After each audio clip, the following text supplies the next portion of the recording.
Oi, gente! E aí, tudo bem? Estão gostando da leitura compartilhada? Nós estamos agora chegando no capítulo 4. Espero que vocês estejam gostando e vamos continuar. Tenha cuidado com o sim e domine o não. Vou descrever um cenário que todos nós já experimentamos. Você está em casa, na hora do jantar, o telefone toca. Nenhuma surpresa, é o operador de telemarketing. E o que vem em seguida é um fluxograma roteirizado para bloquear todas as suas rotas de fuga à medida que você conduz por um caminho cuja única saída é dizer sim. Então aqui nesse capítulo ele vai falar do valor do sim e do valor do não.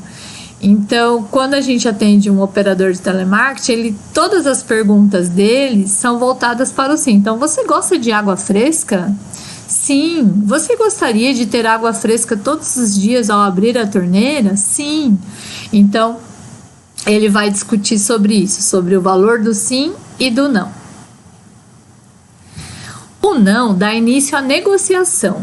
Desde o primeiro dia no FBI, eu era obcecado por gestão de crises. O terreno emocional era complexo, movediço e com frequência conflituoso. Para obter com êxito a libertação de um refém, o negociador tinha que mergulhar nos motivos, no estado de espírito, na inteligência, nas forças e fragilidades emocionais do captor. O negociador alternava-se como intimidador, conciliador, impositor, salvador, confessor, instigador e pacificador. Esses são apenas alguns papéis em jogo. E eu achava que tinha talento para todos eles. Aqui ele conta quando ele quis começar a fazer a negociação de gestão de crises. Então ele achou que ele estava preparado e foi conversar com a supervisora desse setor lá no FBI. E aí ela fez várias perguntas para ele, né? Você já tem formação de psicologia ou sociologia? Não. Você tem experiência em alguma crise? Não. Toda pergunta que ela fazia, ele respondia não. Então ela falou, você já deu a sua resposta. É não. Aí ele ficou indignado, falou, como assim? Não, né? Minha carreira de negociador nem tinha começado, já ia acabar.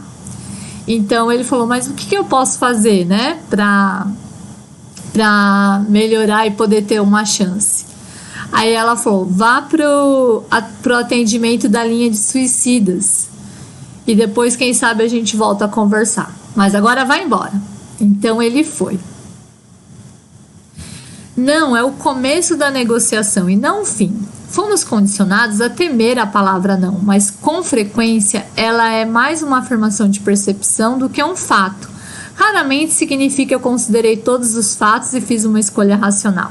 Em vez disso, o não é quase sempre uma decisão, muitas vezes temporária, de manter o status quo.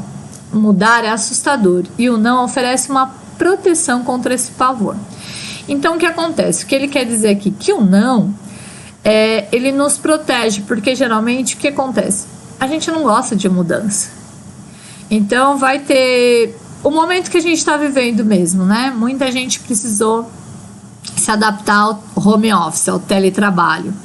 A princípio, qual que era a nossa primeira resposta? Não, eu não quero trabalhar de casa pelo computador. Não dá, meu trabalho é impossível de fazer nesse sentido. Desculpa.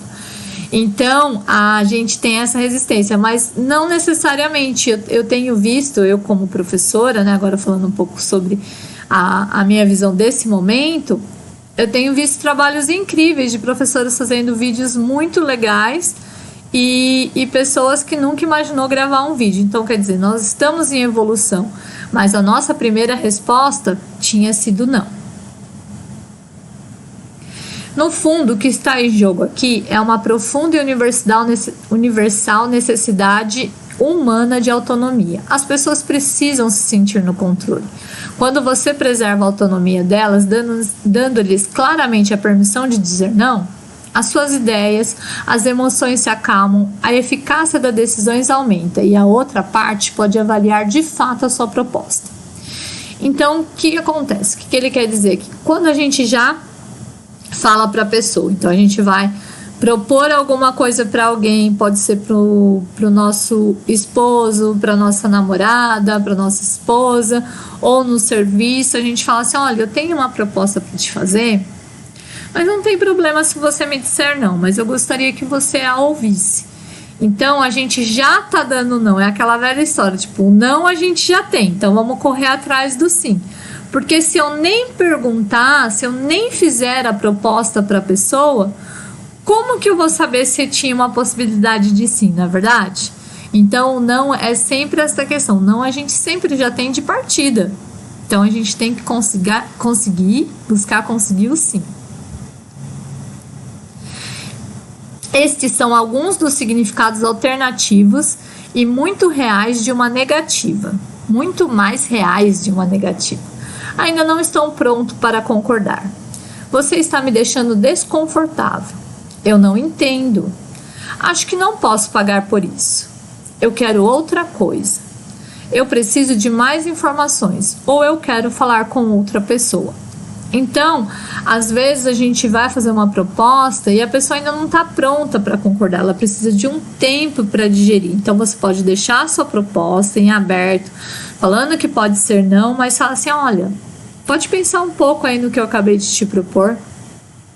Mas também o que a gente precisa ter é essa sensibilidade de ver se a pessoa não está ficando desconfortável com o que a gente está propondo.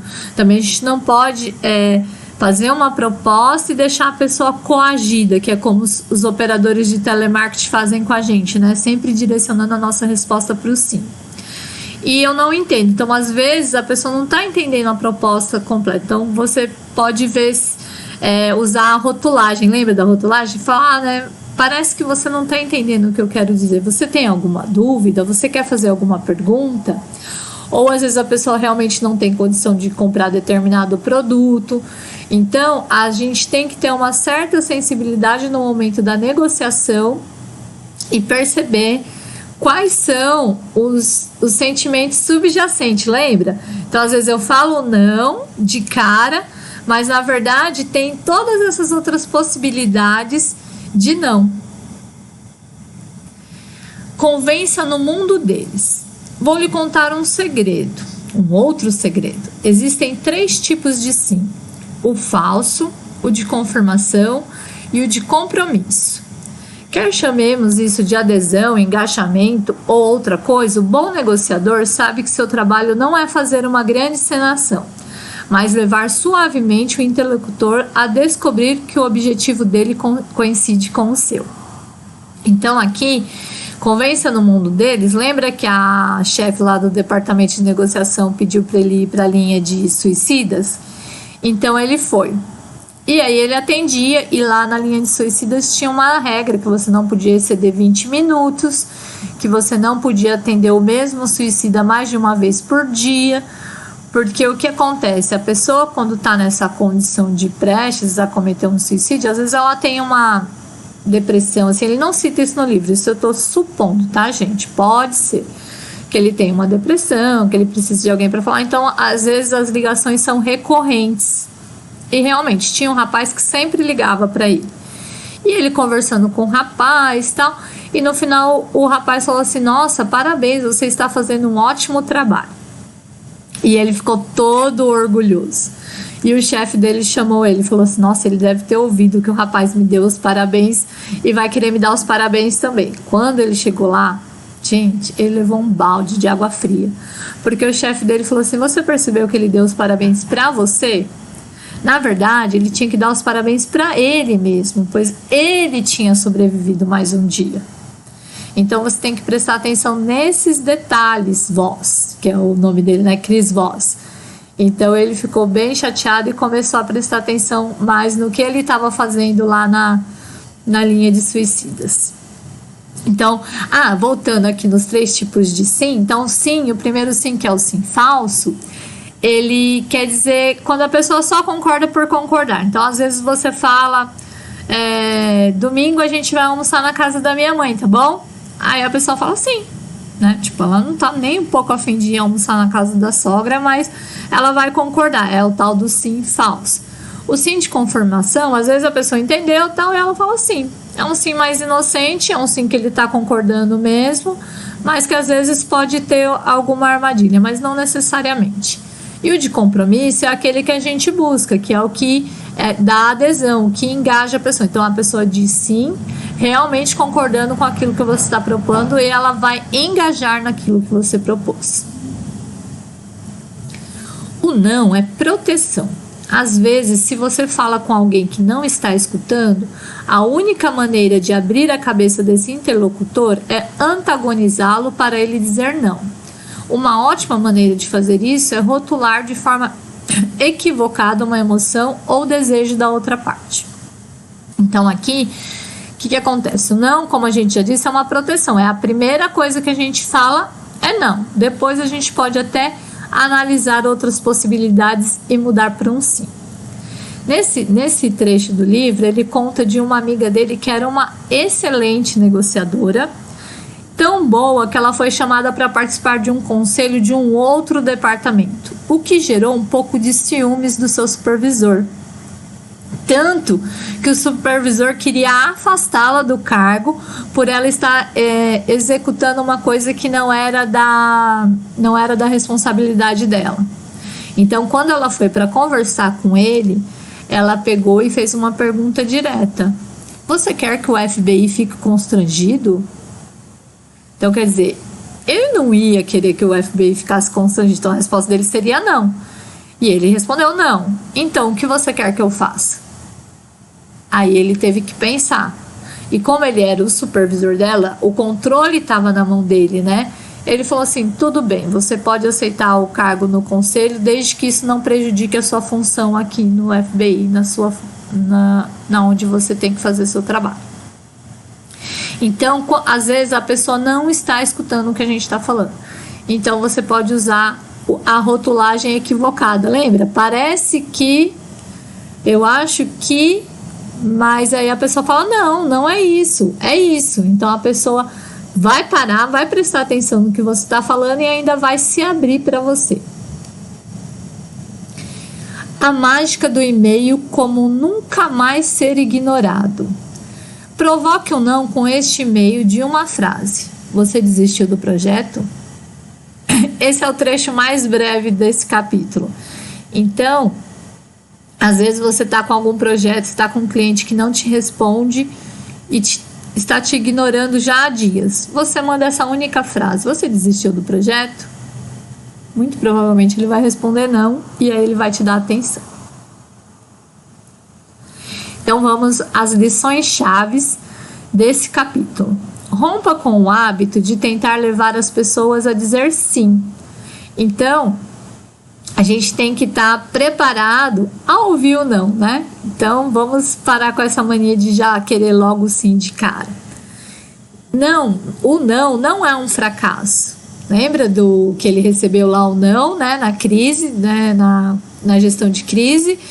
Mas ele foi para a linha dos suicidas, ele aprendeu e depois ele acabou conseguindo a sua oportunidade de negociador, senão ele não estaria contando isso pra gente neste livro, né, gente? Então, sim, é sempre nosso objetivo final de uma negociação, mas não tenha como meta logo de cara. Então, lógico que se a gente vai entrar num diálogo, numa proposta, é lógico que a gente quer o sim, mas ele não precisa ser a nossa meta de cara, tipo, já chego, já falo e você já me responde sim. Porque isso é até perigoso, porque pode ser um sim falso ou um sim de confirmação, mas que não engaja na proposta que eu estou levando. Dizer não traz segurança e sensação de controle a quem diz. Portanto, não tenha medo de provocá-lo. Então, às vezes você pode até já esperar o não. Então, você já provoca o não. Você já chega assim: olha, eu já sei que você vai dizer não, mas será que você poderia me levar até o centro da cidade? Então, tipo, você já deu um tempo para a pessoa pensar. A pessoa está no controle da decisão. Você já falou que ela sabe que é dizer não. Então, de repente, isso vai funcionar e vai virar um sim. Negocie no mundo deles. Às vezes, a única maneira de fazer o seu interlocutor escutá-lo é envolvê-lo na conversa forçando ao dizer não, que é o que a gente acabou de falar, né, no trechinho anterior. Então, você rotula ele, né? Ai, parece que você não quer aprender, né? Você está falando para o seu filho: nossa, você não quer fazer a lição hoje, parece que você não quer aprender, não é?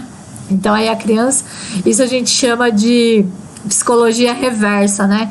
Então a gente joga aquilo que a gente não quer que a criança faça, mas a criança acaba fazendo aquilo que a gente quer que ela faça.